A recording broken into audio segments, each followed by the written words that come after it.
que curte videogame, hashtag foi meu aniversário nessa última sexta-feira. Me mande parabéns nos comentários, que afinal eu sou até uma pessoa bacana de vez em quando e fiz 35 anos, que é uma idade muito bonita. Aê!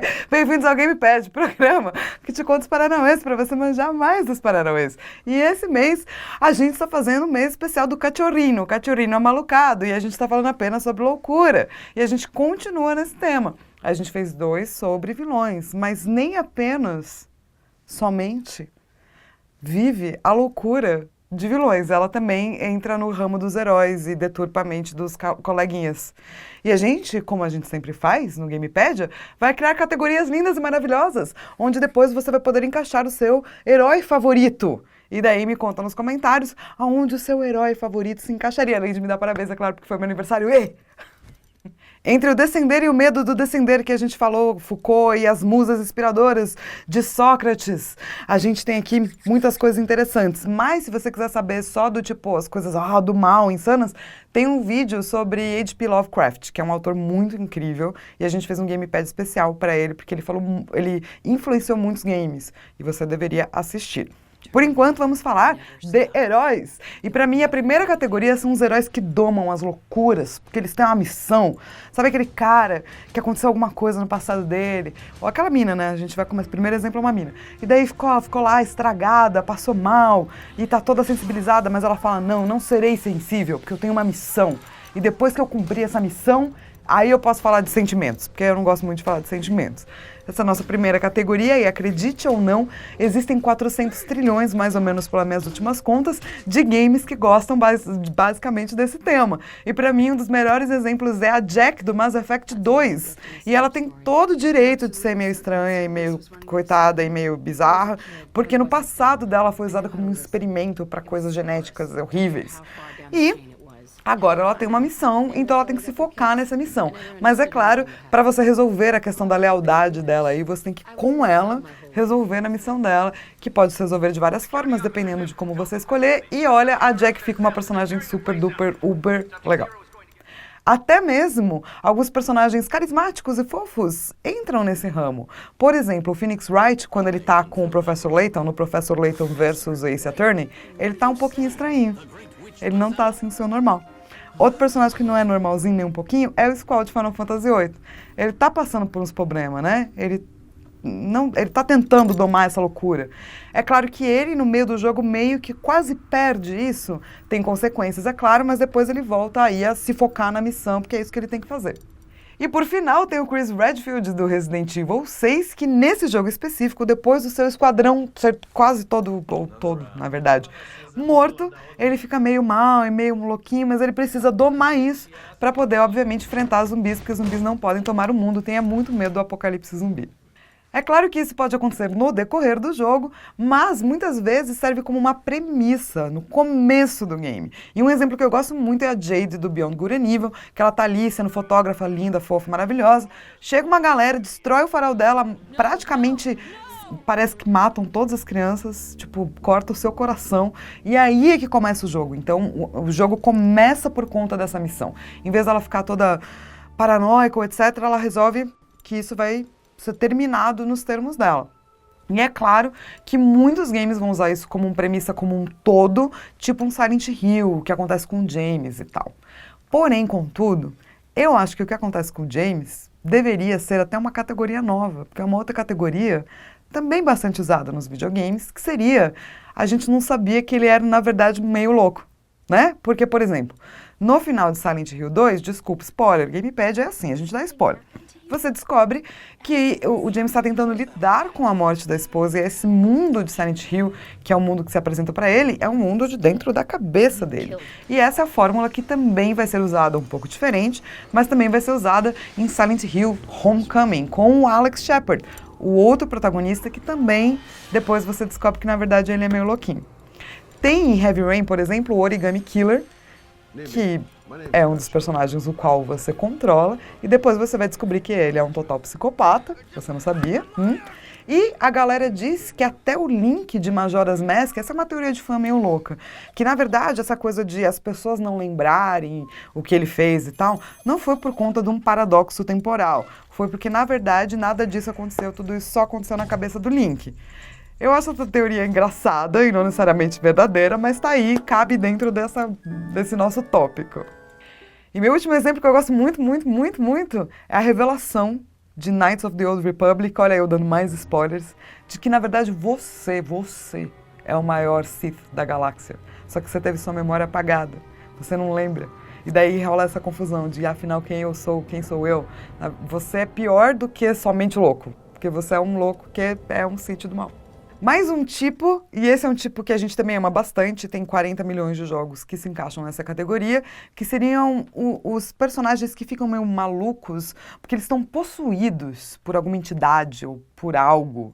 E daí você entra numa escada de descendência e de loucura. A gente gosta tanto disso que até a Princesa Peach passou por isso em Paper Mario 1000 Year Door. Ela usa a sua magia de cura para se livrar da sua própria loucura, mas ela meio que entra aí também nesse trope. Em Resident Evil 5 não é uma entidade, mas é um aparato que vai controlar a Jill Valentine. E ela vai ficar completamente diferente, maluca, se você for reparar, sei lá, do que é a Jill que você conhece, saca? E em Borderlands 2, tem um cara que eu gosto bastante que é o Krieg, e ele já é louco, psicopata e tal. Mas o que eu acho interessante é que as vozes que falam com ele, na verdade, falam pela razão. Vão dar razão. Então, ele é um cara louco que está possuído por algo que lhe dá razão. Então, é uma possessão ao contrário. Interessante, né? E também tem alguns heróis que são tão sugeridos que, na verdade, eles são malucos, que essa história de vida dele não é bem a história dele. Ele começa a ficar em dúvida, ai meu Deus, será que essa minha história de vida é a minha história? Qual é a minha história de vida? Ele começa a ficar tão louco que ele entra em coma e você tem que resolver isso, sim, eu tô falando do Cloud. Final Fantasy VII, que é um jogo que no decorrer o personagem fica tão possuído pelos pensamentos, pelo Sephiroth, pelo quem é a Gênova, quem ele é, que você tem que entrar dentro da cabeça dele e colocar as peças no lugar. Pobre Cloud, né, cara? Eu gosto de você. Você é emo, mas eu gosto de você bastante. Acredite ou não, existem cientistas loucos do bem. Eles são muito raros, mas eles existem. A Luca, do Chrono Trigger, é a minha favorita de todos os tempos. Ela manja dos paranauês, ela sabe fazer tecnologia. Ela tem uma história própria, apesar de não ser a protagonista, ela é sim uma heroína. E você pode meio que se meter aí na história dela e tentar resolver e tal. E ela é uma cientista completamente maluca, tanto que ela inventa tudo, inclusive a viagem no tempo. E eu gosto também do Mordin Souls, do Mass Effect, especialmente quando ele canta. Quando ele canta é muito fofo, muito legal. Beijo no seu coração, Mordin. I am the very model of a scientist Salarian. I've studied species Turian, Asari and Batarian. Ele é um cientista muito amoral, quer dizer, para ele o que é do bem e do mal não é exatamente definido pela sociedade. Para ele, ele precisa chegar em algum lugar e não importa os meios. Então, se você for olhar de fora, ele começa como um cientista muito do mal, que fez a genophage, acabou com todos os Krogan, não deixou eles se reproduzirem, uma galera morre por conta dele. E ao longo do jogo ele vai se tornando do bem, e ele acaba extremamente redimido, inclusive #TheFuse, cara. E por fim, o Dr. Citan Uzuki de Xenogears, ou Xenogears, não apenas é brilhante, cientista do bem, mas também é um espião. Porque o cara manja de tudo, né? Não basta ser uma coisa, podemos ser várias coisas incríveis numa coisa só. E o meu último tipo de hoje são os heróis que buscam redenção. Eles fizeram alguma coisa no passado. Eles trouxeram uma desonra para eles mesmos. Eles fizeram um ato horrível. E daí, alguns deles até falam, nossa, eu vou me matar, porque nada mais faz sentido.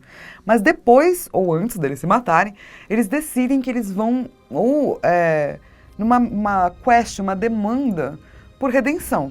É claro que essa demanda por redenção pode muito bem ser a vingança. E se você pensou no Kratos, sim. É um grande representante desse tipo, certo?